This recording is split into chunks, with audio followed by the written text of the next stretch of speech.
សួស្តីបងប្អូនទាំងអស់គ្នាជួបជាមួយនឹងខ្ញុំបាទឌីថ្ងៃនេះយើងមកវិភាគហាងឆេងមាសបន្តទៀតតើថ្ងៃនេះយើងចង់ដឹងថាមាសអាចនឹងមានលំហូរទៅទិសខាងណាថាវាតើទៅលើឬក៏ទៅក្រោមនៅក្នុងថ្ងៃនេះអញ្ចឹងយើងមកចូលមើលទាំងអស់គ្នាបាទសួស្តីបងប្អូនទាំងអស់គ្នាបាទឥឡូវនេះអ៊ំទុកហើយយើងមកជជែកគ្នារឿងមាសយើងបន្តវិញណាដោយសារយើងសម្រាប់បានថ្ងៃហើយបងប្អូនបានដើរលេងសប្បាយហ្នឹងមែនទេអញ្ចឹងយើងមកមើលមាសថ្ងៃនេះបាទថ្ងៃនេះជាថ្ងៃសុក្រចុងសប្តាហ៍ផងដែរយើងឃើញថាតម្លៃមាសគឺនៅរេរតាមម្ដុំហ្នឹងទេរយៈពេល2ថ្ងៃនេះបាទអញ្ចឹងមាសដើរតែ$90ក្នុងមួយអោន2ថ្ងៃហ្នឹងហើយពេលខ្លះទៅឡើងចុះ50-60រៀលវាអត់ដូចប្រហែលអាទិត្យមុនណាអញ្ចឹងមាសមានភាពងាយស្រួលជាងការជួញដូរមុនហ្នឹងដោយសារតែបើសិនជាផ្សាយយ៉ាង sideways អញ្ចេះវាមានភាពងាយស្រួលជាងបងប្អូនអញ្ចឹង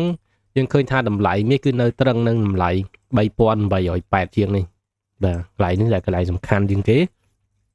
ពីព្រោះអីវាដើរមកចូលមួយអាទិត្យជាងហើយតែវាអត់ទាន់ break កន្លែងហ្នឹងទេហើយក៏វាអត់ទាន់ break នៅតម្លៃ4030ជាងនេះដែរអញ្ចឹងពីតម្លៃហ្នឹងគឺ$150ជាងនៅក្នុងមួយអោនបាទបើសិនជាមានការប្រែប្រួលពីហ្នឹងគឺមាសអាចនឹងបន្តការកើនឡើងឬក៏ធ្លាក់ចុះនៅក្នុងពេលឆាប់នេះបាទអញ្ចឹងខ្ញុំសូមគូម្ដងទៀតឲ្យបងប្អូនមើលកន្លែងនេះវានៅជ្រុំច្រើនអញ្ចឹងឥឡូវនេះទី1កត្តាព័ត៌មាននៅរោងចាំផងដែរទី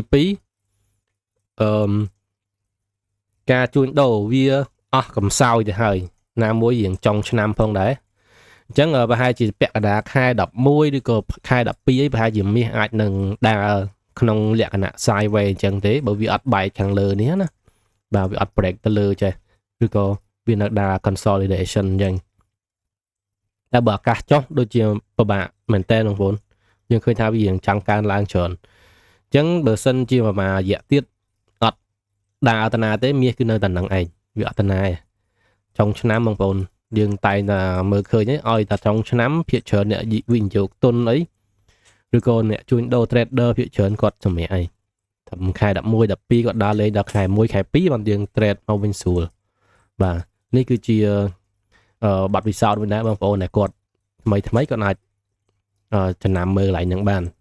ហើយយើងឃើញថាតម្លៃមាសនៅក្នុងពេលនេះនៅក្នុងថ្ងៃនេះបាទ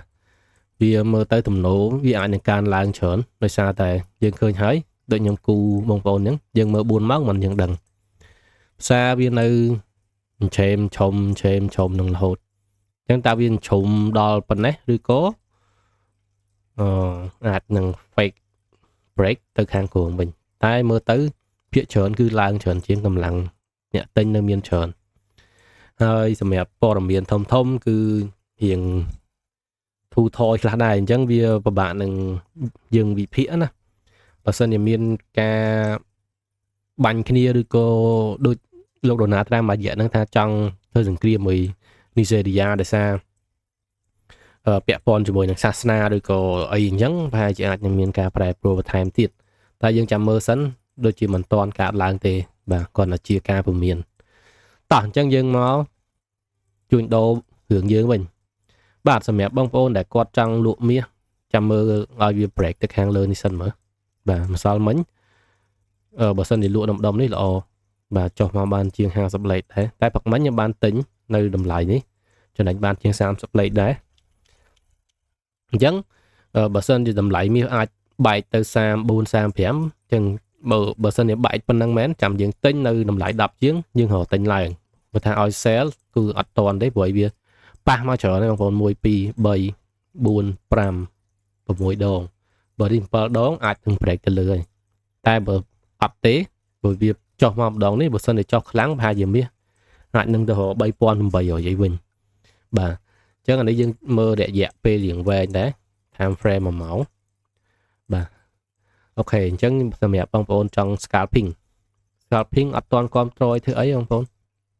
ព្រោះយើងមើលទៅបើយើងគូ trend line ឥឡូវវាជា up trend អញ្ចឹងដល់ចាំវាចុះមកម្ដុំកៅជាងចាំយើងទិញបាទអានេះបើចុះបើអត់ទេមានចាំទិញនៅខាងលើនេះវិញ scalping យើងចាំទិញ breakout ល្អយក4 5លេខឬក៏10 20លេខអញ្ចឹង ហើយទឹកនេះអត់មាន non farm payroll ទេបងប្អូនហើយសម្រាប់បងប្អូនដែលគាត់ចង់សិក្សាស្វែងយល់បង្កើត account នេះគាត់អាចមកប្រាប់ខ្ញុំបានខ្ញុំនឹងរៀបចំជូនគាត់អញ្ចឹងការវិភាគរបស់ខ្ញុំគឺខ្លីៗអត់ទៅមានអីច្រើនទេបងប្អូនអាចរងចាំទិញបានណាបលក់ចាំមើលតែមើលថ្ងៃនេះអត់ trade ក៏បានណាបាទថ្ងៃសុក្រចាំថ្ងៃច័ន្ទក៏បានបងប្អូនបាទអញ្ចឹងនឹងមានតែប៉ុណ្្នឹងអរគុណបងប្អូនអរគ្នា